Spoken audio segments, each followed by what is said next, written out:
Welcome to Jazz Time. JazzTime.com is an online store that buys, sells, trades authentic luxury watches. We make these videos so our customers can easily choose the best watch for themselves in the comfort of their own home. If you like this watch and would like to purchase it at the lowest price anywhere online, click on the link in the description below to buy it at JazzTime.com.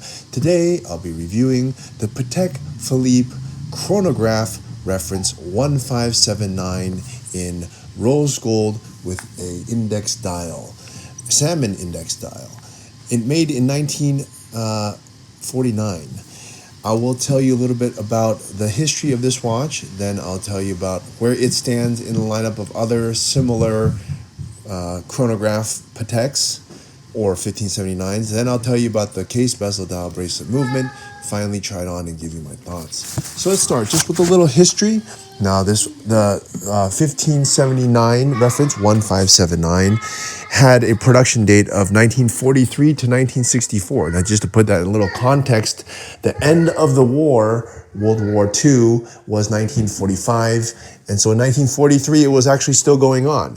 So there's not a whole lot of these out there, as you can imagine, since this was a real time of turmoil and craziness. But they did make this reference number for around 20 years or so. And there's quite a bit to unpack because since then, it's gone on to spawn many other references, and it's one of the pioneers of the chronograph. And it really hasn't changed all that much in basic design. Of course, all the small parts of it have changed.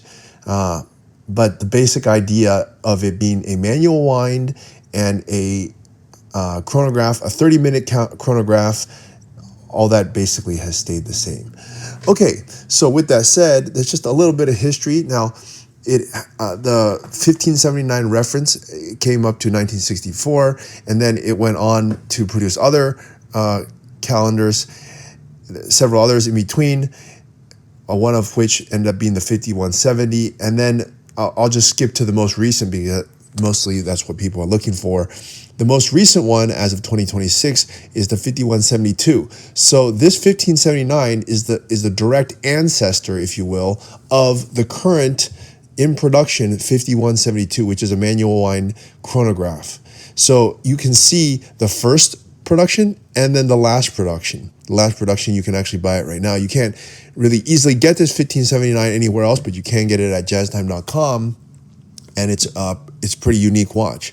Okay, so yeah, it's the birthplace of the manual wind chronograph, and you're looking at it right now. Okay, so with that said, that's a little bit about the history. Now, where it stands in the lineup, I kind of told you, they didn't make a whole lot of these. I think by some estimates, there's like 500 or 1,000, something like that. Not a whole lot of these. You got to remember back in 1951, 1949, back then, a long time ago, they didn't have something called computers. That's right. So if you can imagine, they must have made this and created all these tiny little parts and everything just by hand, and not by, nowadays they can do it on a computer printout and use lasers and all these fancy equipment to get really precise little parts. But back then they managed to make this entire watch all by hand, with no assistant of computers. And actually, if you ask me, that's really really quite fantastic. It's amazing. I can't even believe that they can do something like that. Okay, so anyways, with that said, let's move on here to talk about the watch itself, starting with the case. Now, the case is going to be a small case. It's only 36 millimeters. But if I told you this, at the time, 36 millimeters was actually kind of big. It was a big watch. You'd be surprised, right? Well, it was.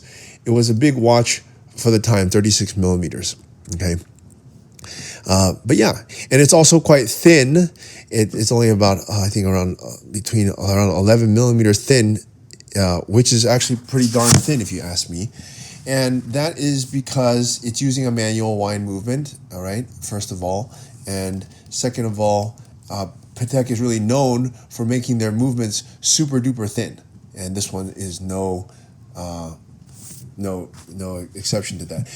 Now, Okay, so that's the case. And what else I can tell you about this case when you look at it, which is quite interesting, is that check out these lugs. They call these spider lugs. Now, I didn't really see these kind of spider lugs. I guess it's kind of like a spider, kind of protrudes out in one way. They protrude this way because, and then they call it a spider. To me, it kind of looks like a spider, but there's some watches that use this. I seen another one of the Audemars Piguet. They did this remaster or reissue or something like that. It has these similar spider lugs, but I really haven't seen any modern Pateks at least, that have used this spider lug. At least I can't remember any. They use more modern looking lugs, but yeah, that's what they decided. And also that was pretty revolutionary at the time to use these kind of spider looking lugs right here. Okay. All right, let's look at, so that's the case. And as I said, this one is made in gold. They didn't make a whole lot of these, some estimates, nobody knows exact, but some estimates, something like 500 of them, maximum 1,000, they made on these. And that, don't forget, this was 1949, so now 2026 is nearly 80 years ago. And actually on the paperwork, they said this one's from 1948, so that's even longer, right? Let's just call it an even 80 years ago that this watch was produced, and it still manages to work and look like this. All right, so that's the case. Let's look at the bezel. They did a very thin bezel, which actually, if you look at it, the bezel doesn't have any doming to it. It's very flat, and that allows the watch to look a little bit bigger than it is, because the space is not captured or taken up by the dial. Okay, or sorry, by the bezel. You can fill it up all the way, which is pretty cool. Okay, that's the bezel. Now let's look at the dial. This one's pretty cool. I actually would say that this is my favorite dial of all the 1579s, because they make these other ones where the indexes, instead of being these baton indexes, there's like sort of like a little square, and to me it doesn't look nearly as nice as it does when you put these indexes on there. The words Patek Philippe are printed and Geneva are printed in there. On the left-hand side, the 9 o'clock subdial, you have a 60-second counter, running 60 seconds. That means it runs.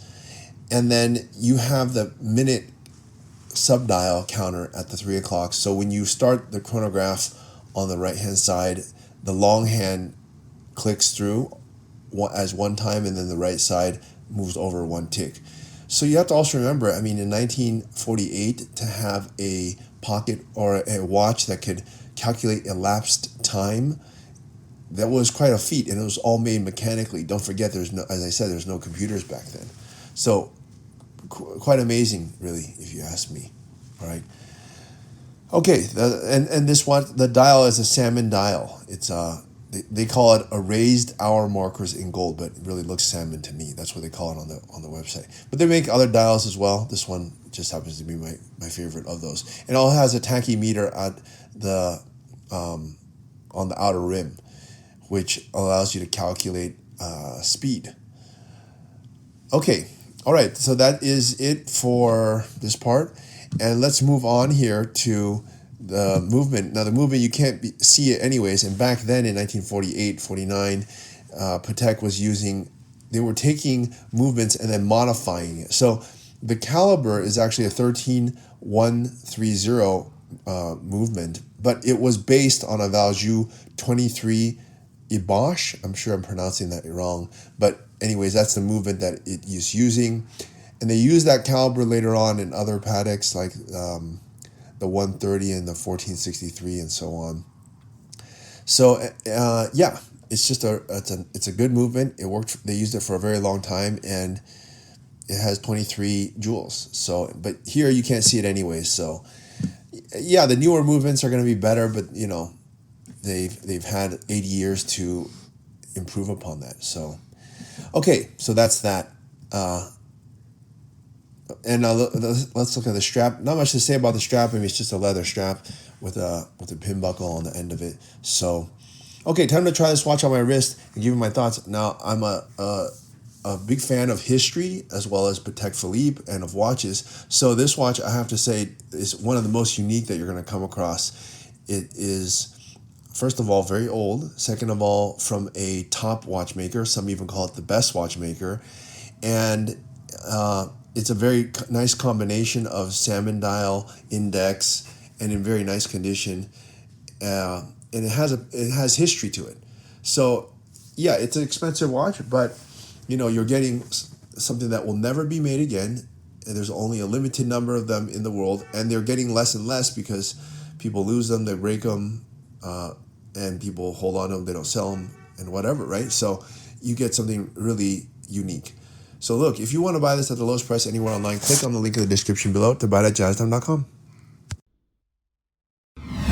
If you want to find out more about the watch you just saw in the video, you can just click below on Show More to see the full description. Then you can check the link next to model as seen in video, click on it, and you will get to the proper page where you can see all the details. If you're watching on a mobile phone, you have to click on the arrow down on the right hand side below the video to see the full description. If you like this video, please give us a thumbs up.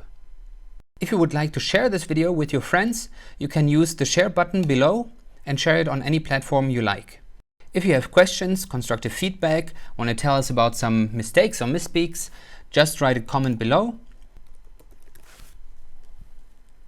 If you want to see more videos like this, you should subscribe to our channel and visit our channel page where you can find all the videos. And if you're interested in a specific watch brand, you can check out our playlists. If you want to check the price for a watch or want to buy one, remember at jazztime.com you always get a steep discount, so you should check the prices with us. If you want to know the price for a specific watch, just go to Google, type in JazzTime, plus the brand, model, and the details you're interested in, and Google will find the right page for you.